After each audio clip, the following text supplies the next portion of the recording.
Assalamualaikum warahmatullahi wabarakatuh. Para mahasiswa yang mengambil mata kuliah metodologi studi Islam, mari kita membahas materi selanjutnya, yakni karakteristik ajaran Islam. Nah, kemudian yang keenam itu dalam bidang apa ini? Dalam bidang sosial, poin-poinnya apa saja? Ajaran gotong royong, gotroy. Yang keduanya egaliter, adanya persamaan. Yang ketiga, ya aspek sosial lebih menonjol daripada aspek ibadah. 3 ya. Jadi yang pertama apa tadi? Gotong royong. Ya, yang kedua egaliter. Karakteristik ajaran Islam dalam bidang sosial, pertama yaitu adanya gotong royong atau ta'awun. Wa ta'awanu 'alal birri wa taqwa wa la ta'awanu 'alal itsmi wal udwan. Tolong menolonglah kalian dalam kebajikan dan takwa, tapi jangan tolong menolong dalam dosa dan permusuhan. Nah, ini aspek sosialnya. Ada kewajiban untuk tolong menolong. Orang pandai menolong orang bodoh. Ya, yang pandai itu dosen, mahasiswa bodoh. Oh, tidak berarti begitu ya. Calon pinter lah. Karena banyak mahasiswa yang lebih hebat daripada dosennya. Ya, banyak mahasiswa yang lebih banyak ilmunya daripada dosennya gitu. Dosen yang tidak rajin belajar ya. Dosen yang tidak mengikuti perkembangan ilmu. Ya, tidak membaca cukup dari ilmu yang 10 tahun yang lalu.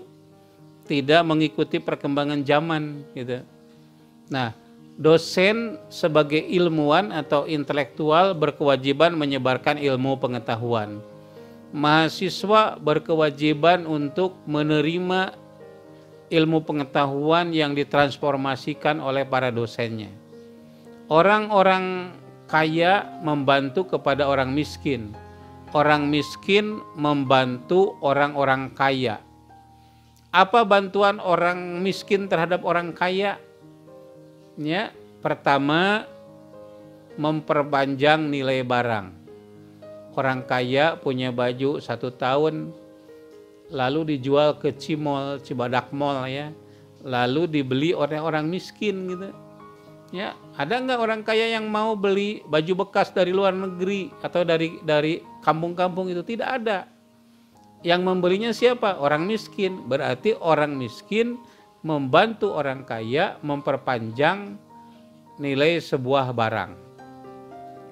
Yang kedua, orang miskin itu membantu orang kaya mengerjakan pekerjaan berat. Misalnya kalau got mempet ya, yang memperbaikinya orang miskin. Kalau listrik mati ya, orang kaya tidak mau misalnya Bob Hasan itu naik atap rumah, itu tidak akan mau ya. Tantri Abeng misalnya tidak akan mau naik ke tiang listrik.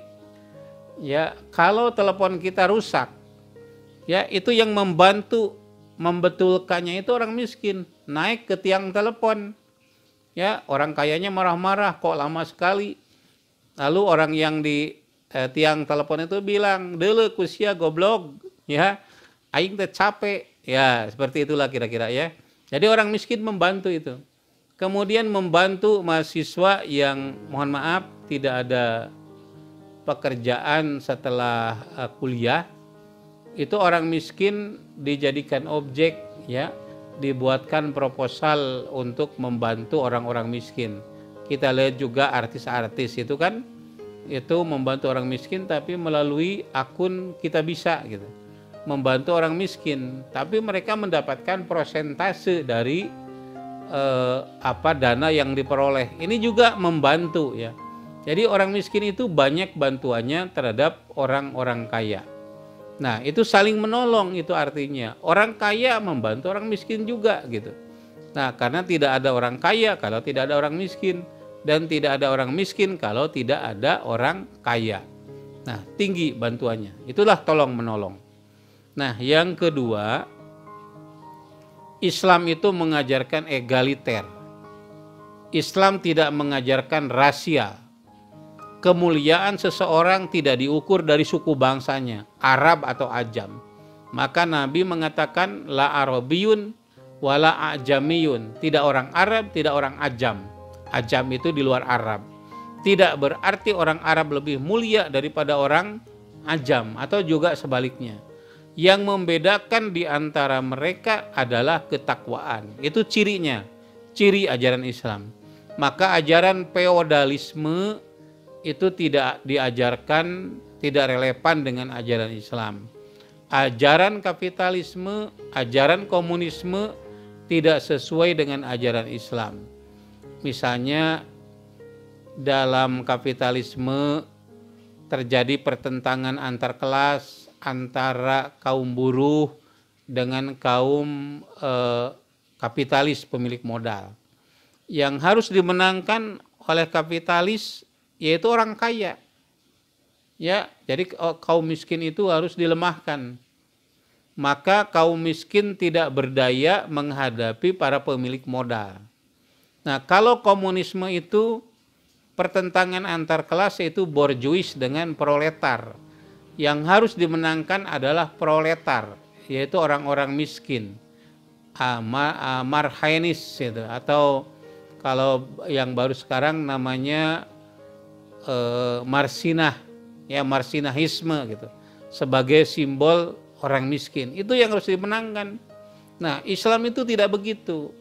Persamaan, ya, adanya persamaan saling tolong antara kaya dan miskin. Nah, kemudian yang ketiganya apa tadi, karakteristik dalam bidang sosial itu, ya aspek sosial itu lebih menonjol dalam Islam itu sebetulnya daripada ritual. Misalnya dapat kita lihat, ya, pertama kata Ayatullah Khomeini, perbandingan antara ayat-ayat tentang ibadah atau ritual dengan sosial itu 1:100. Jadi kalau 1 ayat ritual, ya 100 ayat sosial. Contohnya, ciri orang yang bertakwa, ya. Wasari'u ila magfiratin mir rabbikum wa jannatin arduha samawati wal ardu uiddatil muttaqin alladzina yunfikuna fis sarra'i wad dharra.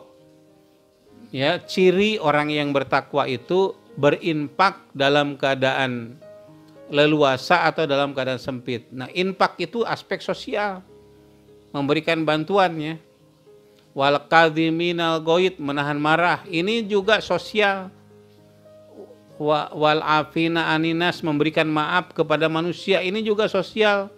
Wallahu yuhibbul muhsinin, Allah suka kepada yang berbuat ihsan, ini juga sosial. Waladina idza fa'alu fahisatan aw dzalamu anfusahum dzakarullaha, dan orang-orang yang apabila berbuat zalim, ya, berbuat fahsya, maka mereka segera zikir. Nah, itu baru aspek ritual gitu. Jadi lebih banyak mana, sosial atau ritual? Banyaknya sosial gitu. Ini yang paling menonjol. Yang kedua, apabila aspek ritual itu tidak sempurna dilakukan, boleh diganti dengan aspek sosial.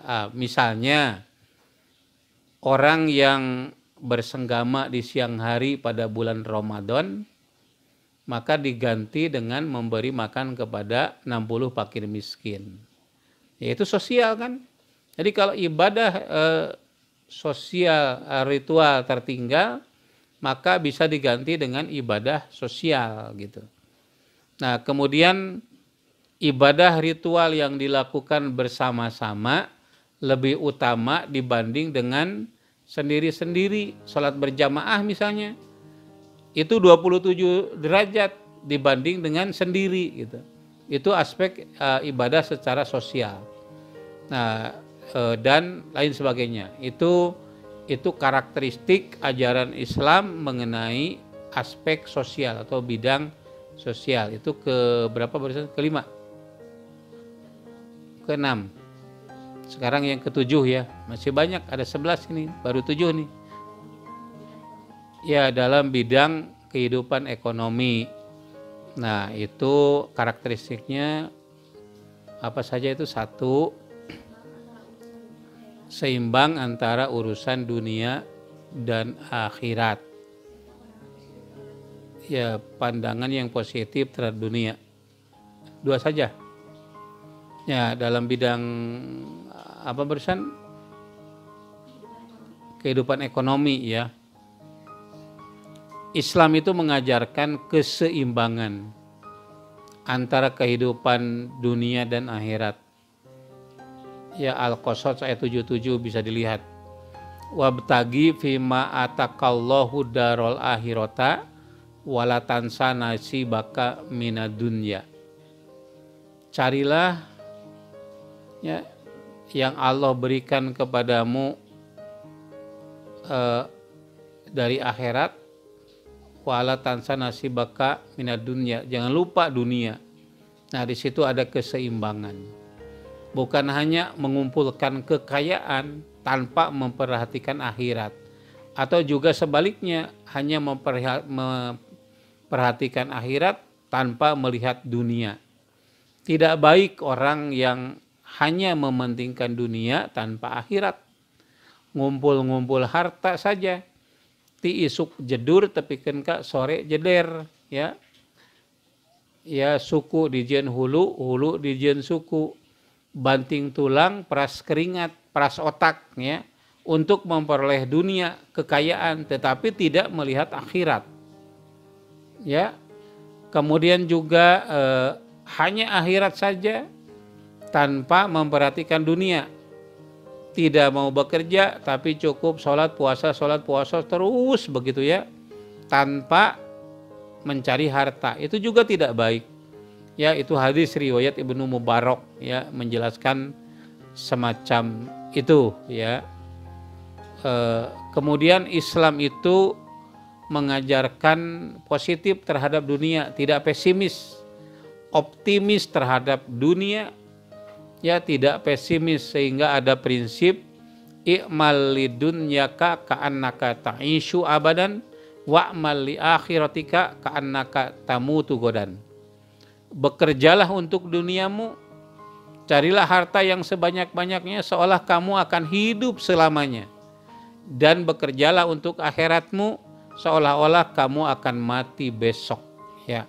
Itu positif terhadap dunia ya. Tidak dikatakan dalam Islam itu dunia ini racun, tidak. Adunya jipatun wa talibuha kilabun. Dunia itu adalah bangkai dan yang mencarinya adalah anjing gitu.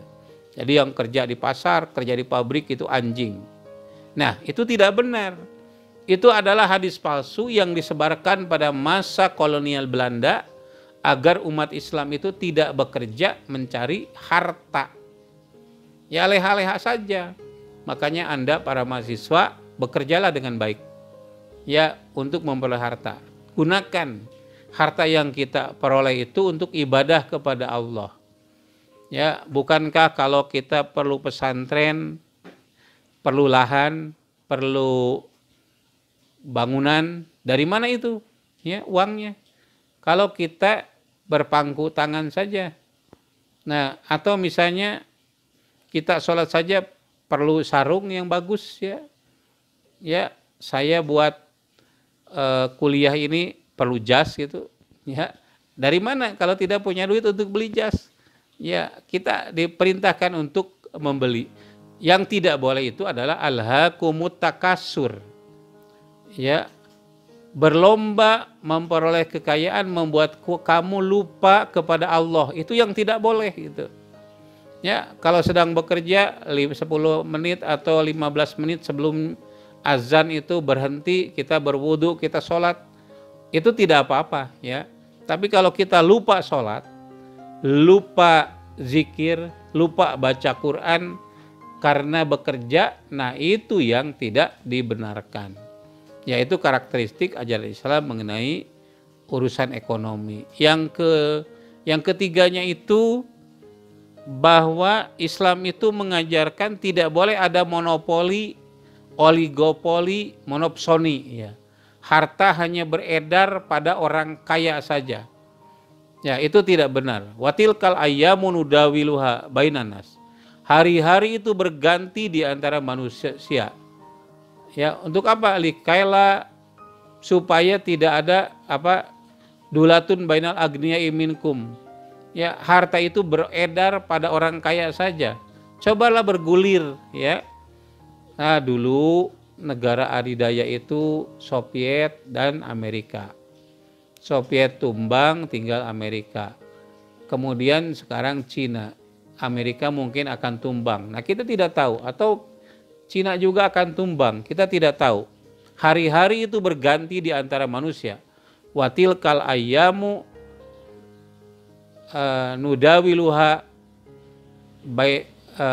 bainanas ya.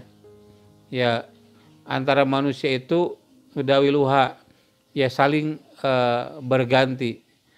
Likaila yakuna dulatan bainal agniya'i minkum, supaya harta itu tidak beredar pada orang kaya saja.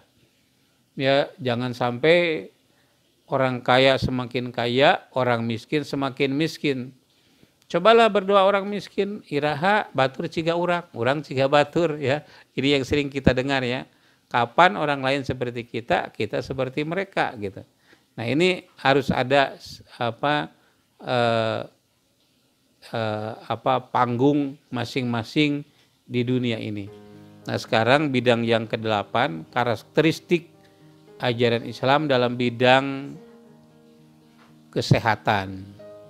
Poin-poinnya ya al-wiqayah khairun minal ilaj. Ya, pencegahan lebih baik daripada pengobatan. Ya, yang kedua ya menjaga kebersihan. Innallaha yuhibbut tawwabina wa yuhibbul mutatahhirin.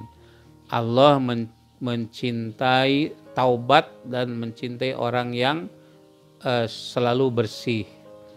Nah, yang cuma itu 2. Ya. Jadi yang pertama, Islam itu karakteristik dalam bidang kesehatan lebih utama daripada pengobatan. Makanya pola tidur diatur. Nabi mengajarkan tidur lebih dahulu dan bangun pun lebih cepat ya. Jangan sebaliknya, tidur lambat dan bangun pun lambat. Jadi bagusnya cepat tidur dan cepat bangun. Karena kesehatan itu antara lain dari pola tidur gitu. Pola tidur itu akan mempengaruhi kepada kesehatan. Nah, yang kedua pola makan. Ya, berhenti makan sebelum kenyang ya, dan tidak makan sebelum lapar. Ini saya sudah mulai agak lapar. Nah, berarti waktunya saya untuk makan gitu ya. Kalau belum lapar ya jangan makan gitu ya. Nah, itu juga akan menjaga kesehatan kita. Ya, berhenti sebelum kenyang artinya apa? Kan dalam perut kita kan ada rongga-rongga. Jadi 1/3 untuk makan, 1/3 untuk minum, dan 1/3-nya lagi untuk napas. Jangan sampai perut penuh karena banyak makanan dan minuman sehingga kita tidak bisa bernapas gitu. Nah, itu harus ada keseimbangan. Kemudian yang berikutnya yaitu pola hubungan seks ya.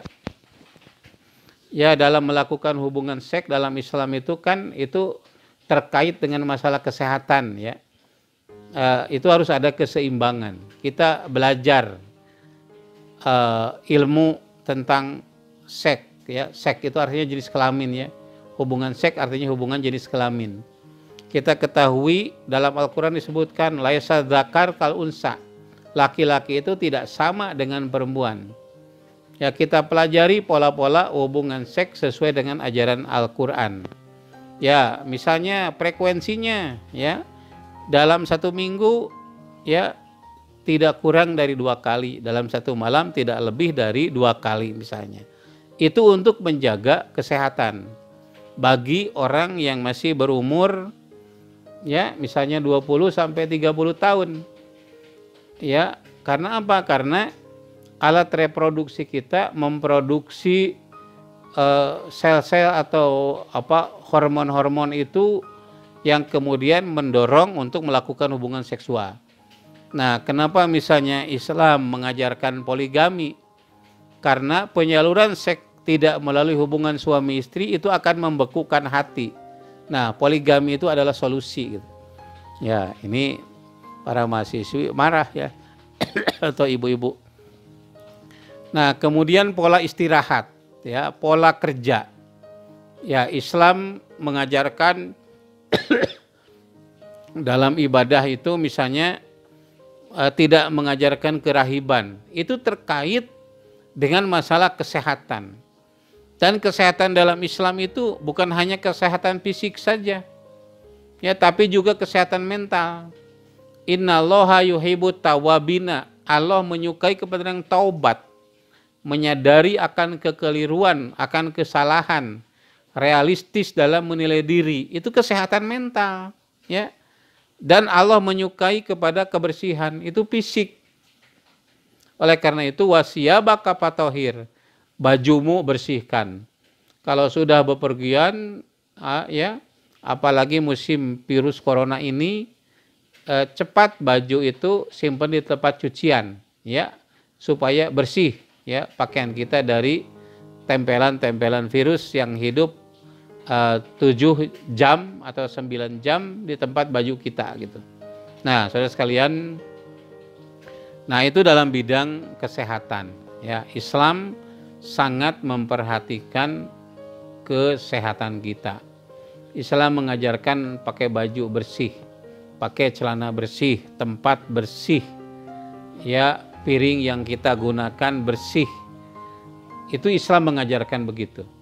Nah, yang ke-9, karakteristik ajaran Islam dalam bidang politik, ya, yaitu karakteristiknya, ya, taat terhadap pemimpin tapi kritis juga. Nah, yang berikutnya, ya, bentuk pemerintahan disesuaikan dengan kondisi, ya. Dan yang ya, pemerintahan itu, sistem pemerintahan itu sebagai alat, itu karakteristiknya. Jadi kita bahas satu-satu. Pertama, taat kepada pemimpin. Apabila kita berjalan bertiga, maka harus ada satu orang yang diangkat untuk menjadi pemimpin.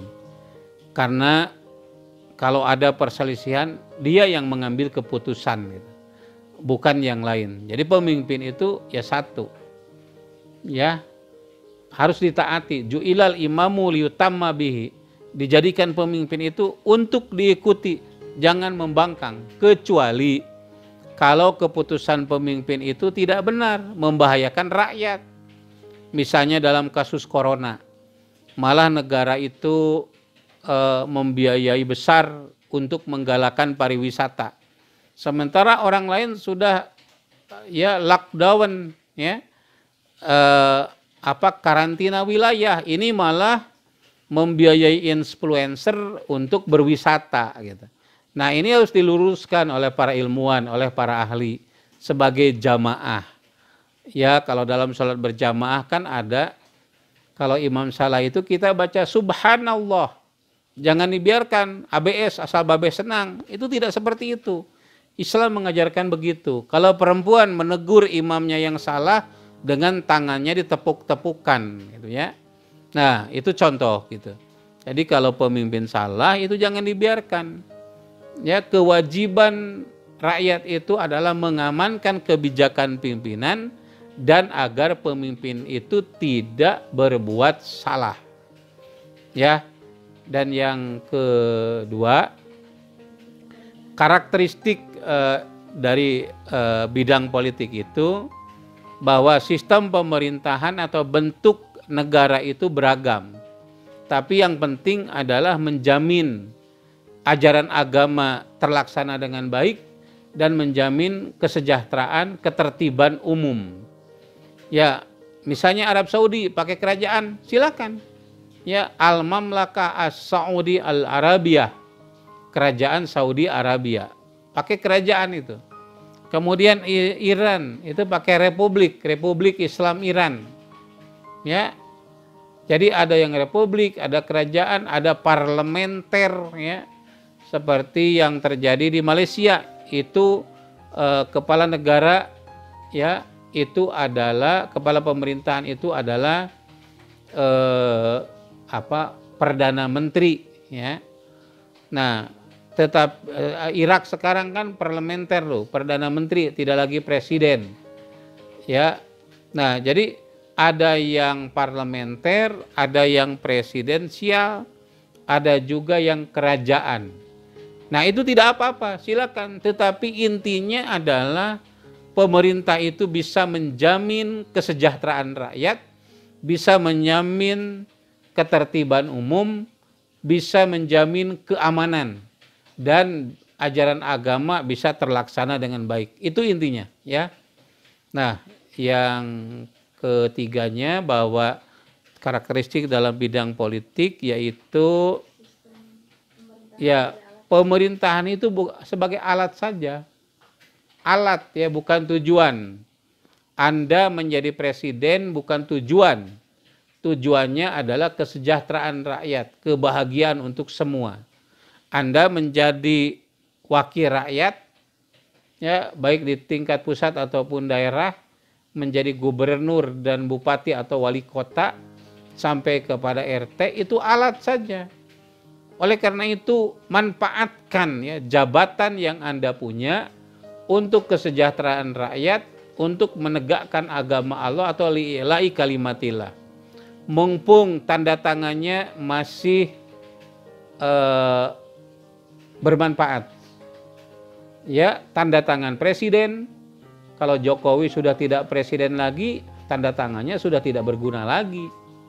Ya, Ridwan Kamil, Anies Baswedan, ya, ketika menjadi gubernur tanda tangannya masih berguna. Kalau sudah tidak berguna lagi, ya sudah tidak gubernur, tidak manfaat lagi. Bantu ormas Islam yang adil, ya Pak Ridwan Kamil. Ya, kalau NU dapat bantuan sekian, Muhammadiyah juga ya sama. Ya, Persis juga ya sama, atau disesuaikan dengan berapa jamaah yang mereka punya. Tegakkan keadilan, mumpung menjadi gubernur. Bupati juga begitu, ya. Bupati juga begitu. Tanda tangannya masih berguna, ya. Manfaatkan tanda tangan itu, karena tangan-tanganmu itu nanti akan menjadi saksi. Al-yauma nahtimu ala afwahihim wa tukallimuna aydihim wa tashhadu arjuluhum. Ya. Pada hari itu, pada hari kiamat itu, mulut-mulut itu ditutup. Yang menjadi saksi adalah tangan dan kaki kalian. Manfaatkan untuk menegakkan agama Allah. Karena apa? Jabatan, sistem pemerintahan itu merupakan alat untuk menegakkan agama Allah, menjamin kesejahteraan, ketertiban, dan keamanan negara, gitu. Ya. Nah, itu karakteristik dalam bidang politik, ya. Ke-10, dalam bidang pekerjaan. Ya, dalam bidang pekerjaan. Nah, ini tenaga adanya Omnibus Law, ya. Rancangan undang-undang yang banyak itu disatukan atau yang disebut dengan Omnibus Law itu. Nah, sekarang bagaimana Islam, karakteristik Islam dalam bidang pekerjaan? Kerja itu ibadah. Ya. Ya, kerja itu ibadah. Ya, keduanya harus memberi manfaat pada orang lain. Ya, kerja harus profesional. Ya, kalau kata Nisa itu profesional, ya. Nah, jadi yang pertama, bekerja itu ibadah.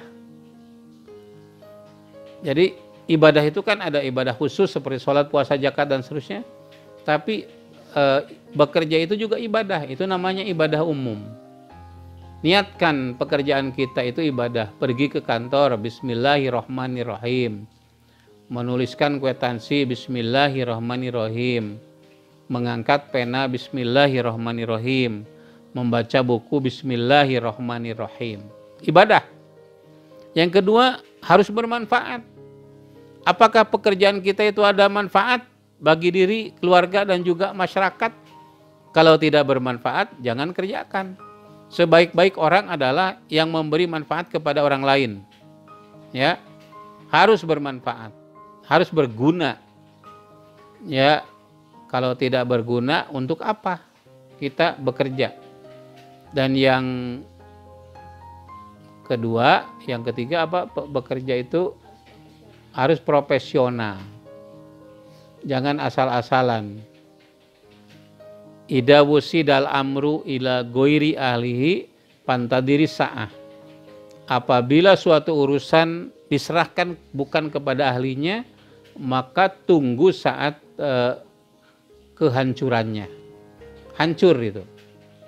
Ya, kalau pekerjaan tidak diserahkan kepada ahlinya. Termasuk kementerian-kementerian yang ada di pemerintahan, ya, Kementerian Ristek misalnya, tidak diserahkan kepada ahli dalam bidang itu, tunggu kehancurannya. Dalam bidang pendidikan, kalau bukan diserahkan kepada ahlinya, tunggu kehancurannya. Dalam bidang ekonomi, kalau bukan kepada ahlinya, tunggu kehancurannya. Ya. Nah, jadi Islam itu mengajarkan bekerja itu harus profesional. I'malu ala sakilatikum. Bekerjalah sesuai dengan skill kalian, sesuai dengan profesi kalian. Allah akan melihat, Rasul akan melihat, dan kaum mukminin juga akan melihat amal kalian. Ingat itu semua. Jadi yang mengawasi kita bukan manusia, bukan atasan. Menurut ahli antropologi, disiplin orang Indonesia itu bukan disiplin murni. Disiplin kalau ada pengawasan. Sebagai muslim ketahui bahwa yang mengawasi itu bukan atasan kita, bukan inspektorat, bukan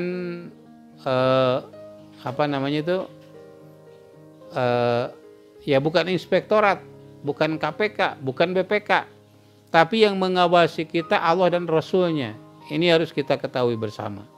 Yang ke-10 dan yang terakhir, ke-11, karakteristik dalam bidang ya Islam sebagai disiplin ilmu.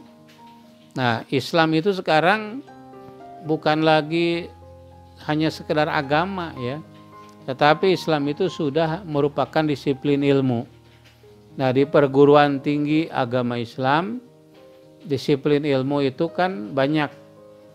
Ya, ada dalam bidang fikih atau syariah, ada namanya fakultas syariah. Dalam bidang akidah itu ada fakultas usuluddin. Dalam bidang pendidikan ada fakultas tarbiyah. Dalam bidang dalam bidang akhlak, filsafat itu ada jurusan akidah filsafat dan seterusnya. Jadi Islam itu bukan hanya sekedar agama tapi juga disiplin ilmu. Orang mengatakan agama itu statis. Ya, agama mana dulu? Kalau agama Islam itu dinamis, ya. Agama Islam itu dinamis. Fikih itu berkembang dari masa ke masa. Ya, kemudian ya terutama fikih itu berkembang dari masa ke masa. Sejarah itu terus berputar, melaju, ya, berjalan seiring pergantian waktu dari hari ke hari, dari bulan ke bulan, dari tahun ke tahun, ya, dari warsa ke warsa, ya, dasawarsa namanya ya. Nah, jadi itu berjalan gitu. Terus sejarah Islam itu akan berkembang. Maka ya Islam itu bukan hanya sekedar agama tapi juga disiplin ilmu, ilmu-ilmu keislaman. Saudara sekalian, itu saja ya yang dapat saya sampaikan pada perkuliahan ini.